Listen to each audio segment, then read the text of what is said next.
Hello students, Ajay sir फिर से उपस्थित हैं आपके सामने आपको परेशान करने के लिए।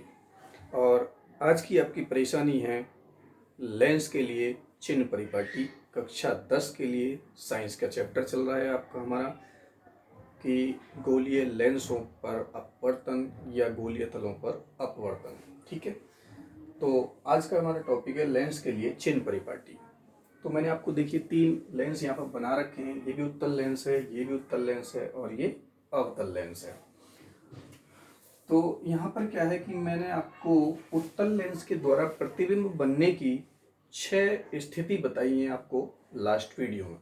यदि आपने लास्ट वीडियो नहीं देखी है तो इस वीडियो के डिस्क्रिप्शन में जाकर के उस वीडियो का लिंक आपको मिलेगा, आप उसे देख सकते हैं। ठीक है, तो सबसे पहले जब 6 कंडीशन हमने आपको बताई है तो पहली 5 कंडीशन में जो प्रतिबिंब है वो वास्तविक बनता है लेंस के इस साइड में। जैसे कि मान लो ये हमारा एक, मैं बना देता हूँ यहाँ पर, ये आपका F1 हो गया, ये आपका F2 हो गया, वो 2F1, ये F2 हो गया, ये 2F2 हो गया।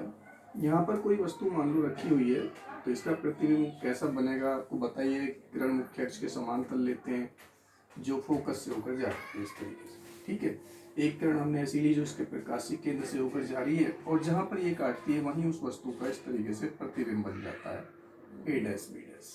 ठीक है, ये प्रतिबिंब जो है उल्टा बना हुआ, उल्टे प्रतिबिंब जो होते हैं सभी वास्तविक होते हैं। ये किरणें चूंकि वास्तव में काट रही हैं इसलिए ये प्रतिबिंब हमारा वास्तविक प्रतिबिंब हो गया AB।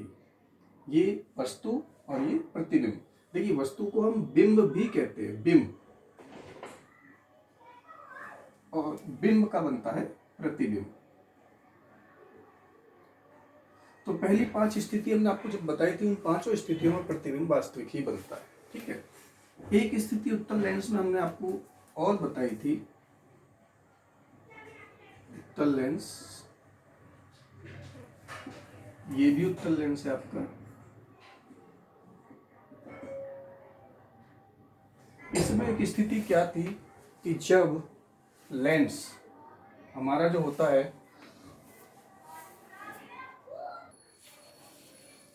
देखिए जरा, ये मैंने एक उत्तल लेंस बनाया तो यहाँ पर इसका ये F1 मान लिया, इधर इसका F2 हो जाएगा। जब वस्तु बिल्कुल लेंस के करीब में आती थी तो हमने आपको एक प्रतिबिंब बनाया था इसमें। जैसे कि ये वस्तु हमने आपको रख दी, मुख्य अक्ष के समांतर जाने वाले प्रकाश की किरण फोकस से होकर जाती है और एक ऐसी जो इसके प्रकाशीय केंद्र से जा रही है। तो ये किरणें आगे देखिए अपवर्तन के पश्चात फैलती हुई जाती हैं। अगर इधर हमारी आंख है, कोई आदमी इधर से देख रहा है, यानी कि आंख जो है मनुष्य की वो इधर है, इधर आंख है।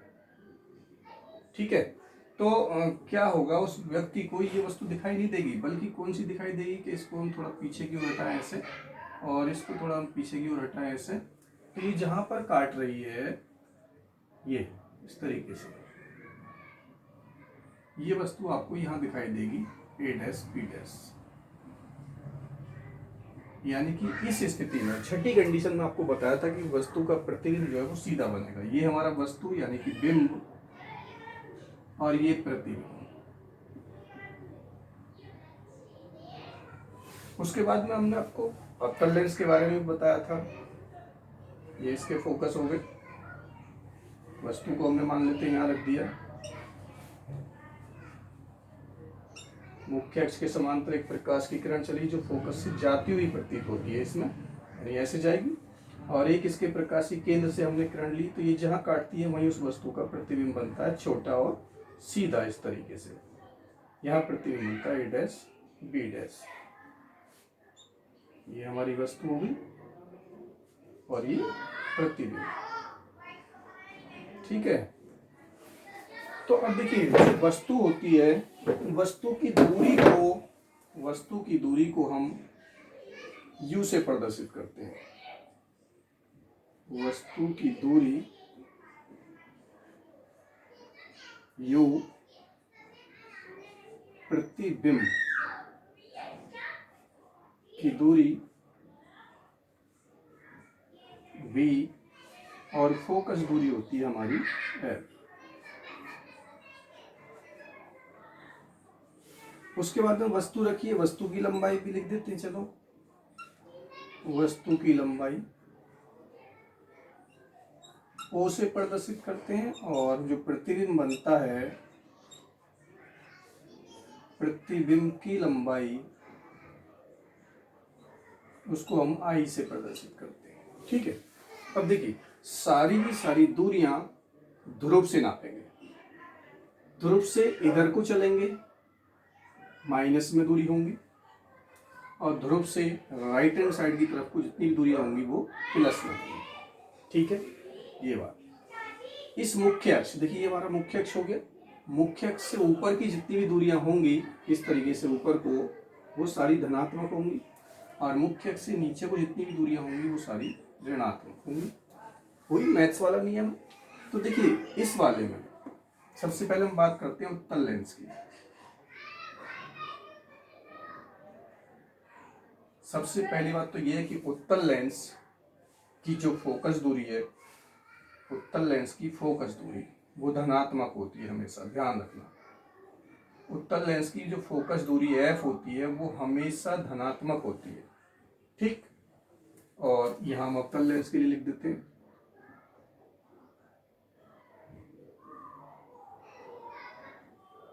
अवतल लेंस की जो फोकस दूरी है वो हमेशा ऋणात्मक होती है, नेगेटिव। इसमें देखिए वस्तु u, वस्तु की दूरी u, देखिए u जो होती है वस्तु की दूरी है, वस्तु हमेशा लेंस हो या दर्पण हो उसके लेफ्ट हैंड साइड पर रखी जाती है। ठीक है, देखिए यहाँ भी लेफ्ट हैंड साइड में, यहाँ भी लेफ्ट हैंड साइड में, यहाँ भी लेफ्ट हैंड साइड में, यानी कि ध्रुव से हमेशा इस साइड में। तो वस्तु की दूरी चाहे लेंस कोई सा भी हो वो सदैव ऋणात्मक ही होती है। ठीक है, वस्तु की दूरी सदैव ऋणात्मक। उसके बाद में आती है प्रतिबिंब की दूरी b। अब देखिए यहाँ पर प्रतिबिंब की दूरी दो कंडीशन बन जाती है इस लेंस में, क्योंकि इसकी 5 कंडीशन में तो प्रतिबिंब बनता है इस साइड में लेंस के इधर, यानी कि वास्तविक, और जब इधर बन रहा है तो ध्रुव से इधर की दूरी धनात्मक होती है। तो यानी प्रतिबिंब अगर वास्तविक बनता है तो होगी हमारी धनात्मक, कब के लिए, जब वास्तविक बने। ठीक है, लेकिन यहाँ तो आभासी बन गया ना इसमें, इस साइड में, तो ऋणात्मक होगी, माइनस, जब आभासी बनेगा। ये आपको बात याद रखनी है। ठीक है, अब उसके बाद में आती है अवतल लेंस की बात। अवतल लेंस की फोकस दूरी f हमेशा ऋणात्मक होती है, u वस्तु की दूरी हमेशा ऋणात्मक होती है, क्योंकि मैंने आपको बताया वस्तु हमेशा इस साइड में रखी जाती है, और इस अवतल लेंस में प्रतिबिंब भी उसी साइड बनता है जिधर वस्तु रखी होती है। तो इसका मतलब क्या हुआ, लेंस के प्रकाशिक केंद्र से इधर की सब दूरियां ऋणात्मक और इधर की धनात्मक। तो इधर में वस्तु भी इधर ही है, यानी यहाँ पर v भी आपका ऋणात्मक होगा। कहने का मतलब यह है कि अवतल लेंस के लिए तो u, v, f तीनों के तीनों ऋणात्मक होते हैं। जब आप न्यूमेरिकल्स करेंगे तो वहां पर इस चिन्ह परिपाटी का बहुत प्रयोग किया जाएगा। ठीक है, वस्तु जो है देखिए ऊपर रखी होती है सीधी हमेशा, तो मुख्य अक्ष से ऊपर की जितनी भी दूरियां होती है सब धनात्मक, यानी वस्तु की जो लंबाई है वो हमेशा प्लस में होगी। प्रतिबिंब की लंबाई, अगर प्रतिबिंब वास्तविक है आपका नीचे की ओर बन रहा है तो ऋणात्मक होगी, लेकिन अगर आभासी बन रहा है तो वो सीधा होगा, और सीधे प्रतिबिंब मुख्य अक्ष से ऊपर होंगे वो धनात्मक होगा। तो ये आपकी चिन्ह परिपाटी कहलाती है। इस चिन्ह परिपाटी का आपको अच्छे तरीके से ज्ञान होना बहुत ज़रूरी है। इसके बाद यहाँ पर देखिए 3 बातें ज़्यादा आई हैं, वस्तु की दूरी u, प्रतिबिंब की दूरी v और फोकस दूरी f। तो देखते हैं लेंस में क्या इन सभी में कोई संबंध होता है। देखिए टॉपिक है लेंस के लिए u, v व f में संबंध। तो लेंस दो प्रकार के होते हैं, उत्तल लेंस और अवतल लेंस। तो हम किसी भी एक लेंस के लिए देख लिए कुछ कर लेते हैं। हमने एक लेंस बना लिया यहाँ पर उत्तल लेंस, ठीक है, और जब u, v, f की बात है तो u वस्तु की दूरी होती है, v प्रतिबिंब की दूरी होती है। तो ये हम एक डायग्राम बना लेते हैं। ये प्रकाशिक केंद्र हो गया, इस लेंस के हम 2 भाग कर देते हैं, बीचों बीच में दोनों गोलीय पृष्ठों को अलग अलग प्रदर्शित कर देते हैं। ये आपका प्रथम फोकस हो गया और आपका द्वितीय फोकस हो जाएगा। इधर 2f1 यानी फोकस का दोगुना, ये f1, ये आपका f2 हो गया, और यहाँ से जितनी दूरी पर ये है उतनी दूरी पर इसका दोगुना हो गया 2f2। ठीक है, मैंने क्या काम करा, एक वस्तु ले ली, ये हमारे पास वस्तु AB, इसका मैंने प्रतिबिंब बनाया। तो प्रतिबिंब बनाना आप जानते ही हैं, मुख्य अक्ष के समांतर एक प्रकाश की किरण चली जो अपवर्तन के पश्चात द्वितीय फोकस से होकर जाती है।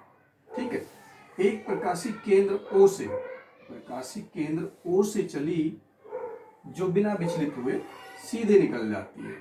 तो जहां पर भी ये काट रही है वहीं पर उस वस्तु का प्रतिबिंब आपका बन जाएगा A डैश B डैश।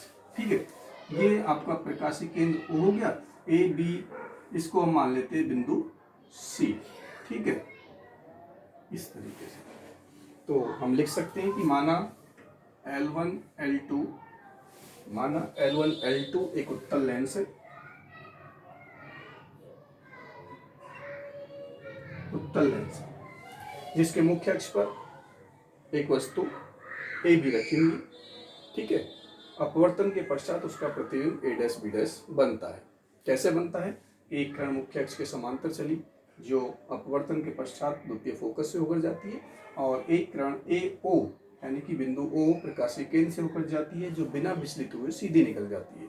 ये दोनों किरणें अपवर्तन के पश्चात बिंदु ए डैश पर काटती हैं, और ए डैश से मुख्य अक्ष पर हमने लंब डाल दिया तो प्रतिबिंब हमारा ए डैश बी डैश प्राप्त होता है। तो उसके बाद देखिए क्या काम करते हैं। एक यहाँ पर त्रिभुज देखिए ए बी ओ। ठीक है, और एक त्रिभुज है ए डैश बी डैश ओ। अगर देखें तो वस्तु देखिए हमेशा लंबवत खड़ी होती है, यानी इस त्रिभुज का ये कोण 90 डिग्री का है और प्रतिबिंब भी लंबवत होता है मुख्य अक्ष से, इसका ये 90 डिग्री का है। दूसरा, इस त्रिभुज का ये वाला कोण और इस त्रिभुज का ये वाला कोण शीर्षाभिमुख कोण जो आपस में बराबर होते हैं। मैथ में आपने पढ़ा ही होगा, इस तरीके से जब दो रेखाएं काटती हैं तो ये वाला कोण इस कोण के बराबर होता है। जब किसी त्रिभुज के दो कोण बराबर होते हैं तो तीसरा ऑटोमेटिकल बराबर आता है। क्यों? क्योंकि त्रिभुज के तीनों कोणों का योग फिक्स होता है जो कि 180 डिग्री होता है। ठीक है, तो जब इस त्रिभुज के तीनों कोण इस त्रिभुज के तीनों कोणों से अलग अलग बराबर हैं तो ये त्रिभुज समरूप त्रिभुज कहलाते हैं। समरूप त्रिभुज। तो हम यहाँ पे लिखेंगे कि क्योंकि त्रिभुज ए बी ओ व त्रिभुज ए डैश बी डैश ओ समरूप त्रिभुज है, समरूप त्रिभुज है। जब दो त्रिभुज समरूप होते हैं तो उनकी भुजाओं में भी एक निश्चित अनुपात होता है, संगत भुजाओं में। कैसे? कि इस त्रिभुज का ये लंब लेंगे तो इस त्रिभुज का भी ये लंब लेंगे, तो इसलिए क्या हो जाएगा, ए बी अनुपात का मतलब होता है बटे ए डैश बी डैश बराबर। इस त्रिभुज का आधार हो गया यहाँ से यहाँ तक यानी कि ओ बी, और इस त्रिभुज का आधार हो गया ओ बी डैश। इसको मान लिया हमने समीकरण 1।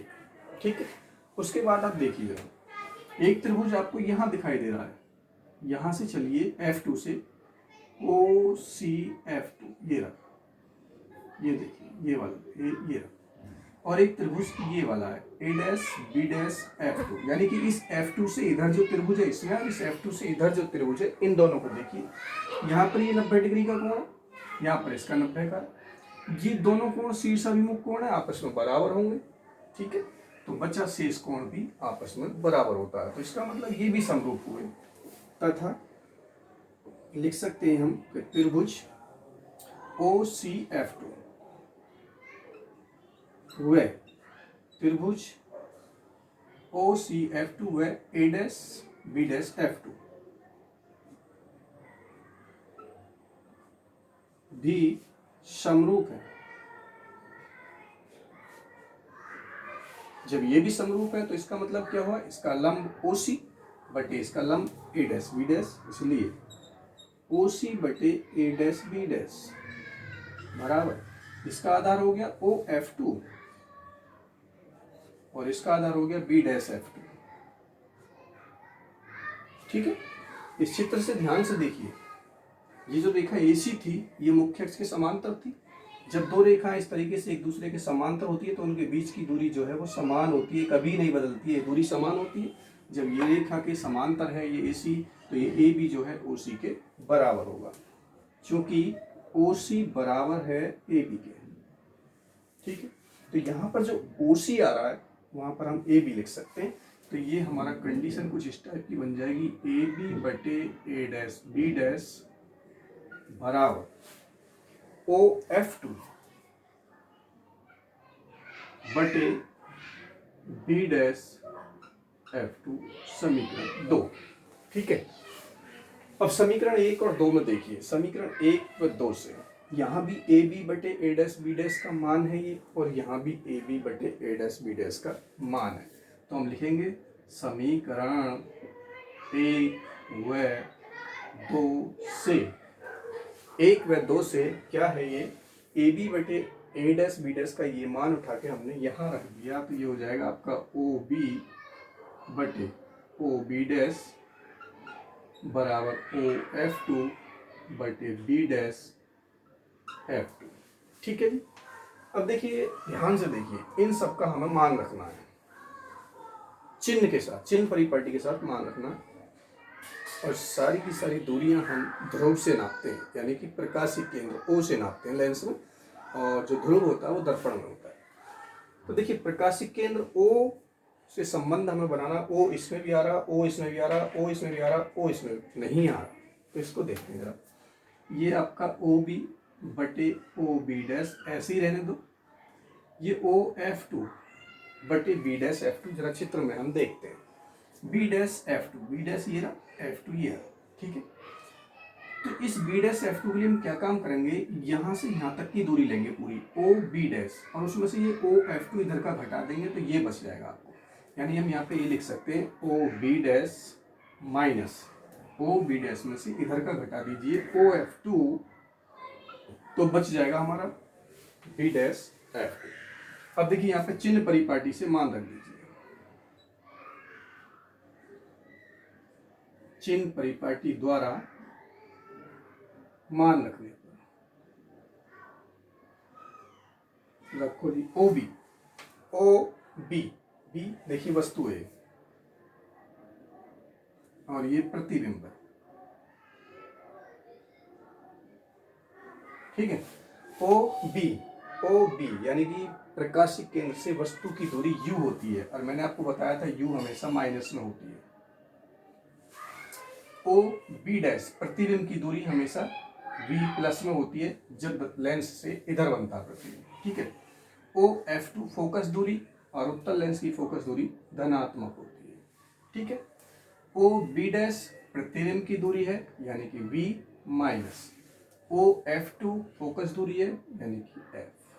ठीक है, सरल कर लेते हैं, क्रॉस मल्टीप्लाई कर लीजिए, इससे इसमें गुणा करेंगे, माइनस यू से v में करेंगे माइनस का यू वी, माइनस यू से प्लस माइनस एफ में करेंगे प्लस का यू एफ, और v से इसमें करेंगे तो ये हो जाएगा आपका V F minus U V बराबर, ये क्या है आपका वी एफ, और इसको उधर ले जाओगे तो माइनस का हो जाएगा यू एफ, माइनस से डिवाइड कर दीजिए तो यू भी तो आपका प्लस का हो जाएगा, और जो माइनस का वो प्लस का हो जाएगा, यानी यू बटे एफ, और माइनस का हो जाएगा V F, U F minus V F. ठीक है, अब आप क्या काम करेंगे, इन दोनों में दोनों ओर यू वी एफ से भाग करने पर, यू वी एफ से भाग करने पर, यानी इस पूरे को यू वी एफ से भाग कर दो, तो देखिए इधर क्या हो जाएगा,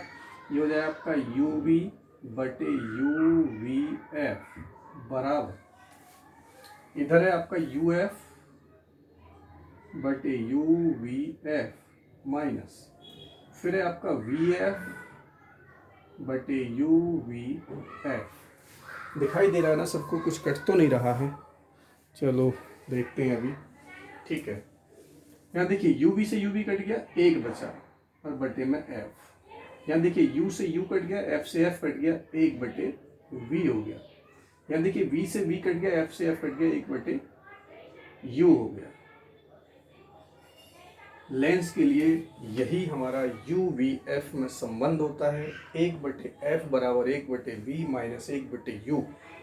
और बोर्ड परीक्षा में इस सूत्र के ऊपर एक न्यूमेरिकल आपका जरूर आएगा, कभी कभी तो एक नंबर में यही पूछ लिया जाता है कि यू वी एफ में क्या संबंध होता है या लेंस का सूत्र क्या होता है, क्योंकि एक बटे एफ बराबर एक बटे वी माइनस एक बटे यू को लेंस का सूत्र कहते हैं। दर्पण का सूत्र भी कुछ ऐसा ही था, लेकिन उसमें सिर्फ एक चीज का अंतर था, यहाँ प्लस था। ठीक है, तो इसे लेंस का सूत्र भी कहते हैं, इसे लेंस का सूत्र भी, इसे लेंस का सूत्र भी कहते हैं। ठीक है, तो चाहे लेंस अवतल हो चाहे लेंस उत्तल हो, दोनों के लिए लेंस का सूत्र यही होता है 1/f बराबर 1/v माइनस 1/u। तो अच्छे तरीके से आपको ये समझ में आया होगा, ये आपका लेंस का सूत्र होता है। ठीक है, नेक्स्ट आपका टॉपिक है लेंस के लिए रेखीय आवर्धन। देखिए रेखीय आवर्धन आपका क्या होता है, तो ये डायग्राम बना हुआ है आपके सामने। इसमें आपको तीन चीज़ें दिखाई दे रही हैं। लेंस के लेफ्ट साइड में आपकी वस्तु है और राइट साइड में आपका प्रतिबिंब बना हुआ है। तो जब लेंस से वस्तु को स्थिति हम बदलते हैं वस्तु की, तो कभी फोकस से आगे, कभी फोकस से पीछे, कभी द्वितीय फोकस के आगे, कभी द्वितीय फोकस के पीछे, कभी वस्तु को अनंत पर रख देते हैं। तो अलग अलग स्थितियों में प्रतिबिंब की स्थिति भी बदलती रहती है। जब प्रतिबिंब की स्थिति भी बदलती रहती है तो कभी प्रतिबिंब हमारा छोटा बनता है, कभी प्रतिबिंब बड़ा बनता है, कभी सीधा भी बनता है, कभी उल्टा भी बनता है। तो यही दोनों आपस में बदलते रहते हैं। अब वस्तु है, वस्तु की लंबाई तो हमारी स्थिर है, हमने इसको आगे पीछे इधर उधर इसकी स्थिति बदल दी, प्रतिबिंब कभी बड़ा कभी छोटा बनता है। तो क्या होता है, रेखीय आवर्धन यानी किसी वस्तु का लेंस के द्वारा बने प्रतिबिंब की लंबाई तथा वस्तु की लंबाई के अनुपात को उस लेंस का रेखीय आवर्धन कहते हैं और इसे m से प्रदर्शित करते हैं। यानी कि रेखीय आवर्धन बराबर रेखीय आवर्धन बराबर प्रतिबिंब की लंबाई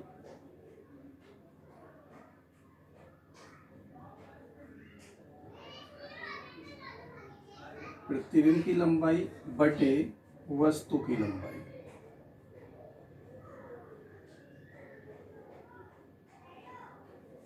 रेखीय आवर्धन को हम m से प्रदर्शित करते हैं और प्रतिबिंब की लंबाई जो होती है वो I होती है और वस्तु की लंबाई होती है O। तो ये आपका फॉर्मूला बन गया m बराबर I बटे O। अब देखिए रेखीय आवर्धन के अगर मात्रक की बात करें तो ये है m बराबर I बटे O, I प्रतिबिंब की लंबाई बटे वस्तु की लंबाई। अब दोनों ही लंबाई है, लंबाई का मात्रक मीटर होता है।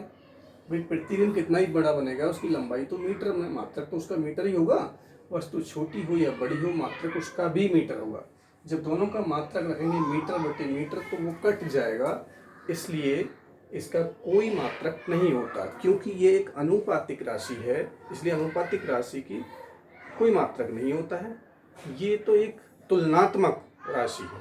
ठीक है, उसके अलावा देखिए जरा फिर से हम थोड़ा सा एक और काम करते हैं।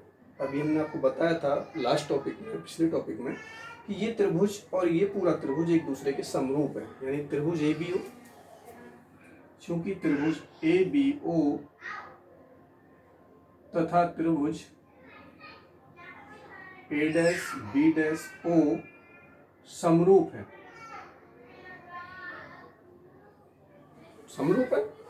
तो इसकी ये वाली भुजा लंब यानी वस्तु की लंबाई बटे प्रतिबिंब की लंबाई। इसलिए ये आप मैथ में पढ़ोगे, जब समरूप त्रिभुज आपने पढ़ोगे तब आपको ये बताया जाएगा कि समरूप त्रिभुज की क्या प्रमेय होती है। इसका आधार OB और इस त्रिभुज का आधार OB डैश। ठीक है, मान रख के देखते हैं। देखिए AB ये है वस्तु की लंबाई मुख्य अक्ष से ऊपर है, धनात्मक। वस्तु की लंबाई को O से प्रदर्शित करते हैं और प्रतिबिंब की लंबाई I से प्रदर्शित करते हैं। प्रतिबिंब को इंग्लिश में इमेज कहते हैं। उल्टा बन रहा है, ऋणात्मक है तो माइनस में। OB वस्तु की दूरी है, वस्तु की दूरी को हम U से प्रदर्शित करते हैं, लेकिन वस्तु हमारा लेफ्ट साइड में है, माइनस हो गया। OB डैश ये प्रतिबिंब की दूरी है, ये लेंस के इस साइड में है तो ये हमारा प्लस का हो गया B। माइनस इधर भी है, माइनस इधर भी है, कट गया, यानी कि O बटे I बराबर हो गया U बटे V। अब देखिए हमारे पास में क्या फॉर्मूला है कि m बराबर I बटे O, यानी I यहाँ पर ऊपर है O नीचे है, लेकिन इसमें O ऊपर है I नीचे, हम इसका व्युत्क्रम कर देते हैं दोनों ओर का। इसलिए I बटे O उल्टा कर दिया तो इधर का भी उल्टा हो जाएगा, V बटे U। ठीक है, ये भी हमारा एक बहुत इम्पोर्टेंट फॉर्मूला होता है। और आई बटे ओ का मान अगर मैं ये रख दूं, आई बटे ओ बराबर एम, यदि इस आई बटे ओ की जगह पे मैं एम रख दूं तो ये एम बराबर आपका वी बटे यू भी हो जाएगा। ये भी एक आपके लिए फार्मूला है, ठीक है। इसके अलावा देखिए, यदि आपका प्रतिबिंब सीधा बनता है तो रेखीय आवर्धन धनात्मक होगा। अगर आपका प्रतिबिंब जो है सीधा है तो रेखीय आवर्धन धनात्मक होगा, ठीक है। और यदि प्रतिबिंब उल्टा है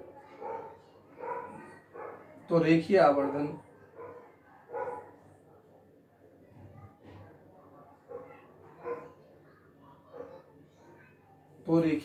आपका ऋणात्मक होगा।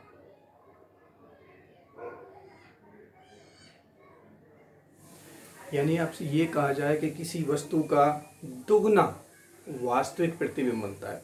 जहाँ पर भी दुगना, 3 गुना, आधा, 1/3, 1/4 आएगा, समझ लो वो एम दे दिया आपको, एम, ये वाला एम रेखीय आवर्धन। हमसे कहा है उस वस्तु का दुगना वास्तविक प्रतिबिंब बन रहा है। वास्तविक प्रतिबिंब होता है उल्टा, तो एम बराबर -2। हमसे कहा जा रहा है उस वस्तु का 1/3 आभासी प्रतिबिंब बन रहा है। आभासी प्रतिबिंब होता है सीधा, 1/3 का मतलब m बराबर 1/3। यानी कि प्रतिबिंब सीधा बन रहा तो m धनात्मक और प्रतिबिंब उल्टा बन रहा है तो m ऋणात्मक होगा। ये बात आपको न्यूमेरिकल्स करते टाइम पर बहुत ज़रूर ध्यान रखनी है, नहीं तो आपका न्यूमेरिकल गलत हो जाएगा, ठीक है। आधा, 1/3, दोगुना, 3 गुना जब भी आपको दिया होगा वो आपको m दिया होगा, ठीक है। कितने ही क्वेश्चंस ऐसे आएंगे कि लेंस से 20 सेंटीमीटर दूर रखी वस्तु का प्रतिबिंब कहाँ बनेगा, कितनी दूरी पर बनेगा, जबकि लेंस की फोकस दूरी इतनी है, वस्तु की लंबाई इतनी है तो प्रतिबिंब की लंबाई क्या होगी। वहाँ पर आपको रेखीय आवर्धन और लेंस के सूत्र 1/f बराबर 1/v माइनस 1/u की ज़रूरत पड़ेगी। तो आज के लिए इतना ही बहुत है, इसको आप अच्छे तरीके से पढ़ेंगे और नेक्स्ट वीडियो में बहुत इम्पोर्टेंट चीज़ लेकर के हम उपस्थित होंगे जो आपके भविष्य में बहुत काम आती है। वो होती है इस लेंस की क्षमता, यानी लेंस की पावर क्या होती है, पावर ऑफ लेंस, वो लेकर के हम उपस्थित होंगे। तब तक के लिए थैंक यू।